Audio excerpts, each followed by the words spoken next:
Interesting story came out of Russia last couple days about a quote from their leader. As long as he's president, they will have mother and father, pushing traditional family values. Now, for the entire quote, apparently, he said this: "As for parent 1 and parent 2, I have already publicly said it, and I will repeat it once more. As long as I am president, we will not have parents 1 and 2. It will be mother and father." Now, something about it was deja vu. I was trying to remember where I had heard that term mother and father over and over and over again. And then it dawned on me. It was the Venezuelan Constitution. You see, there was a time in this country, before the corporatists took over, the mammon worshippers, that people believed government had a role and that they were empowered and they had agency in government. That they could say, this is what we believe, and this is what you, government, are going to do on our behalf to enforce those beliefs and create the society that we want, which is the role of government. Now, these days, many people have just thrown their hands up, big cop-out, saying, oh, poor little me, nothing I can do about it, the Rothschilds and the Kennedys and the Bilderbergers and la la la la la. Admiralty law, no. They just give up, and they quit because it's hard. So I'd like to talk about a couple of different things today and go over a few points in the Venezuelan Constitution, and then maybe have you ask yourself, gosh, is my value system closer to being a capitalist or to being a socialist? So without any further delay, Venezuelan Constitution. We're going to start at Article 32, and we're going to roll down through Article 89. We're not going to hit all of the articles on the way, so this should be pretty quick.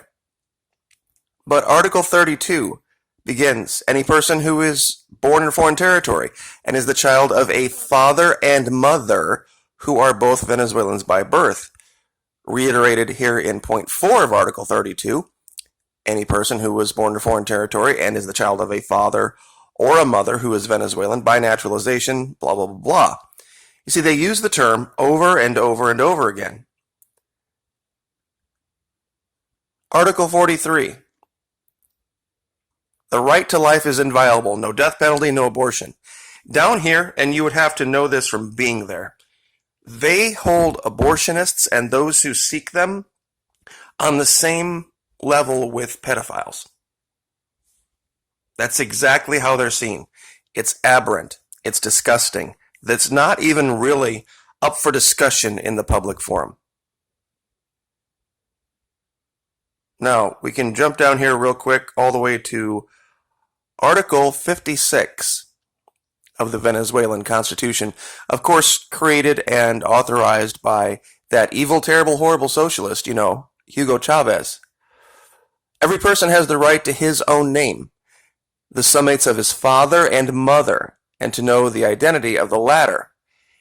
You see, what this does, Article 56, is it prevents the sodomites and the scissor sisters from using sperm banks to pretend they're parents. That's right.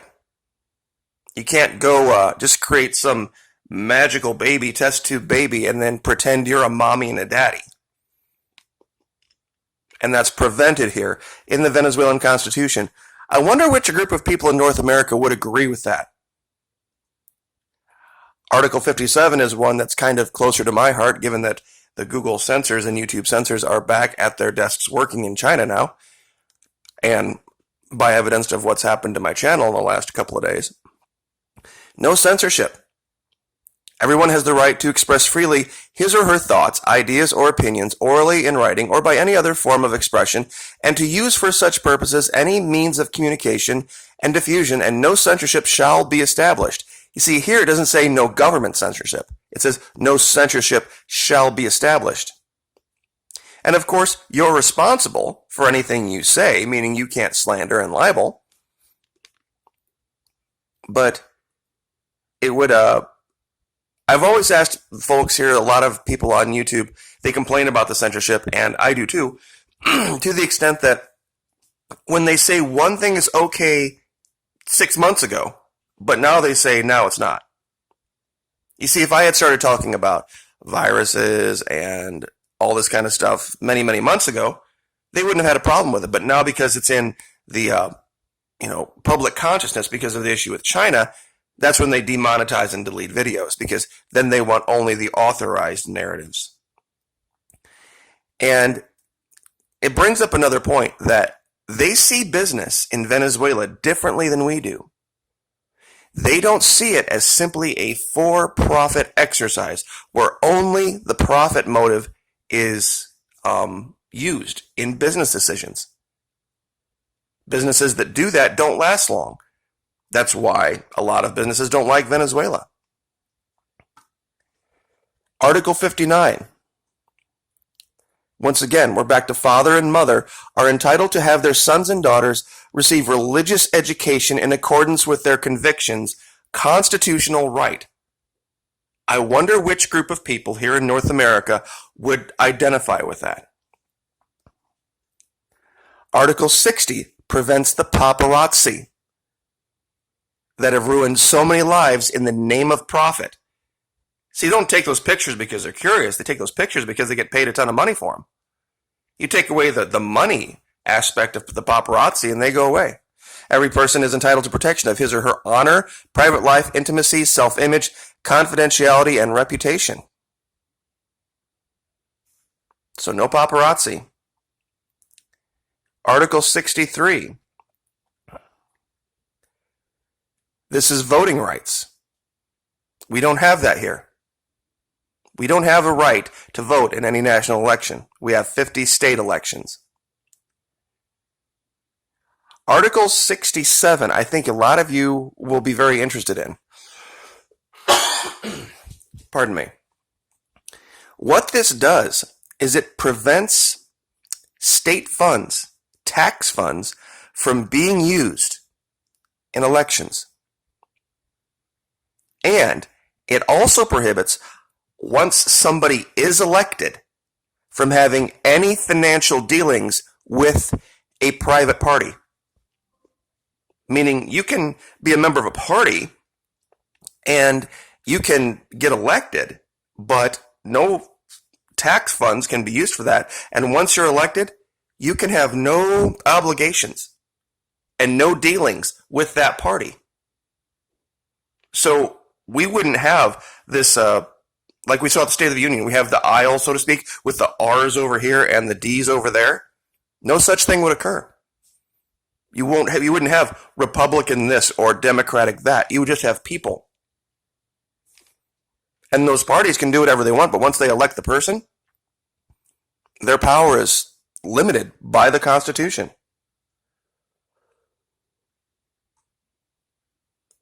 Article 70.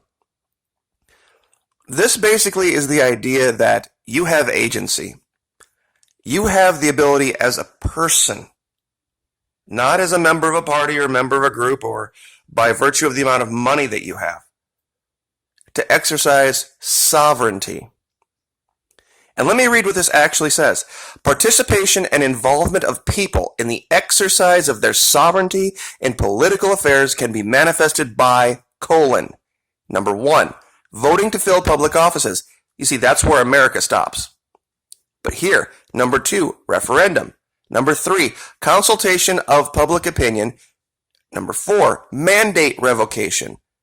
Legislative, constitutional, and constituent initiative, open forums and meetings of citizens whose decisions shall be binding among others. You see, this is the thing. If somebody got elected and they started doing a bunch of crap that wasn't good, we could get together, have meetings, and make decisions and bring them before government and say, you're done. You're out. And this is why, and here's our reasons. This is why local government and state government is our only solution in this country. We need to neuter DC. We don't need to participate in their tyranny. Like we see on the news now, everybody's saying, well, what would you do if you were president? Or what would I do if I were president? I would make that particular office irrelevant. I would immediately have a calling of the state governors, and I would say, you are now the number one authorities in your lives. And it's your job to get together with your city mayors and councils and make them the sovereign lords of their regions, as they are allowed to by the people. We need a divestiture of power away from DC in this country, and that's what the Constitution of Venezuela really does, which is why DC hasn't been able to defeat them, because they don't understand the problem. The problem is that it wouldn't matter today if Nicolas Maduro left. They still have tens of millions of Chavistas to deal with in that country, as evidenced by the warm reception of Juan Guaido. Anyway, but we're not going to waste a bunch more time here. Article 83.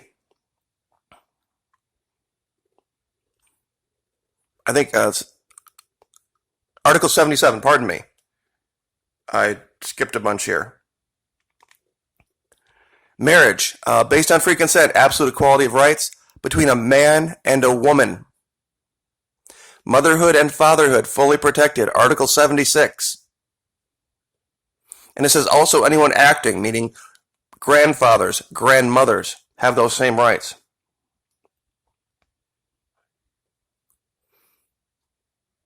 But I'll go ahead and give you the link to this, and you can read it for yourself. Right to adequate, safe, and comfortable hygienic housing. That's a right in Venezuela. That's more important than the profits of the banks. Think about that for a minute. You see, there's a reason Chavez won. There's a reason Chavez took 60% of the vote, and why he won election after election after election after election, and why Maduro won. What happened in 14 is what DC is lying about.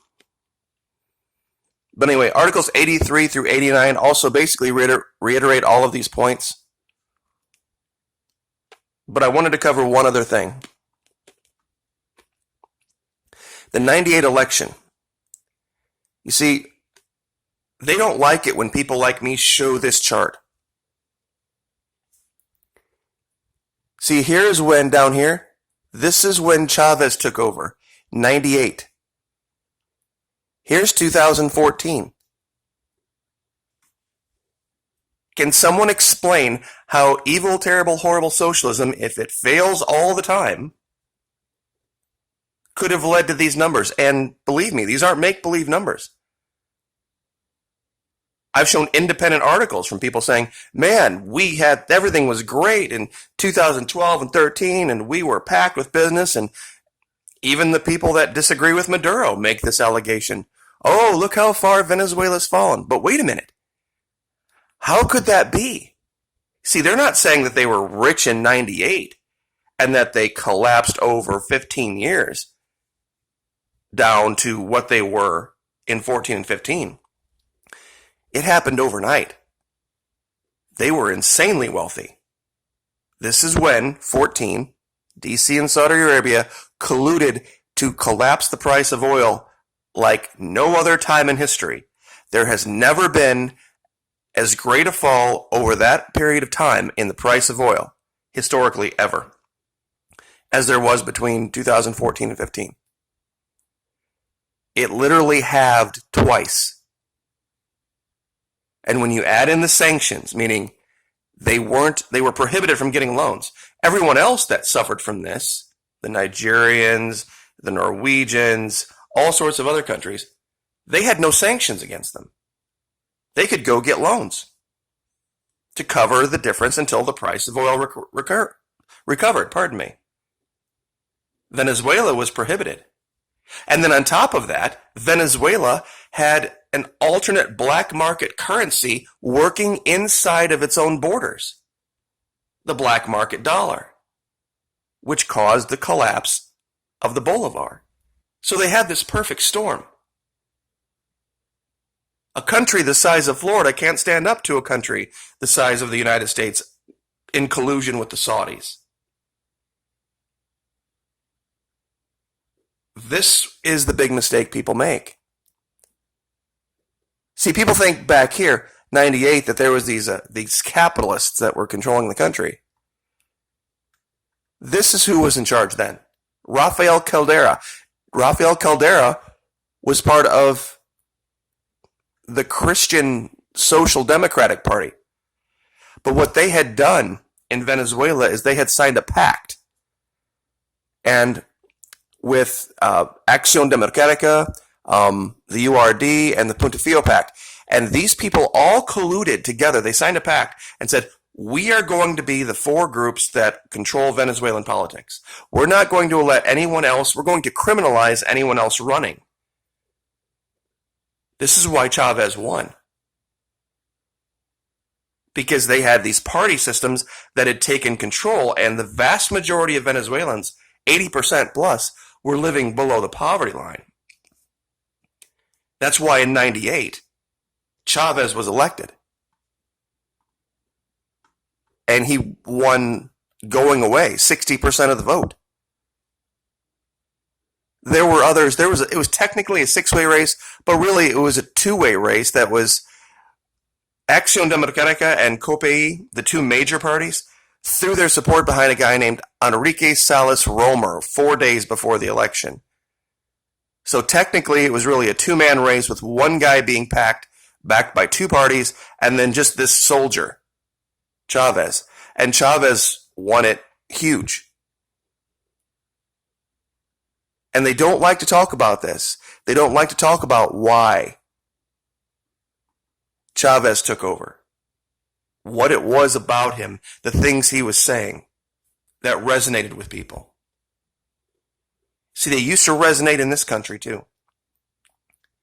They used to resonate, and now what DC has done, and that's clever, it's really clever, they've taken two groups of corporatists, what we call the parentheses D and the parentheses R, and they've set up this fake conflict so that you believe that you're still having a choice.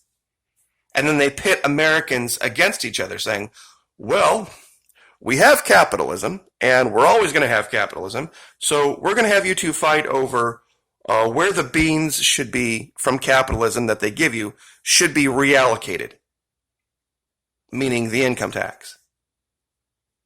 So you have one group over here saying, we think the beans from capitalism should go over here, and then we have the group over here, the right, that says, no, we think the beans from capitalism should go over there.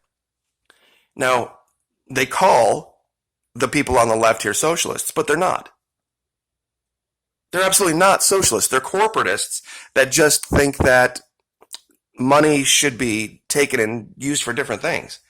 That normal, actual, real socialists would say no business, no private business should ever be in charge of. So that you can guarantee it. There's no, what was the one I was going to look up and I forgot to show you guys? No welfare state. Everyone and that's down in the article, the articles of the Constitution of Venezuela down in the 80s, everyone has a right and a duty to work. Constitutionally, you are required to work. There's no welfare state in Venezuela.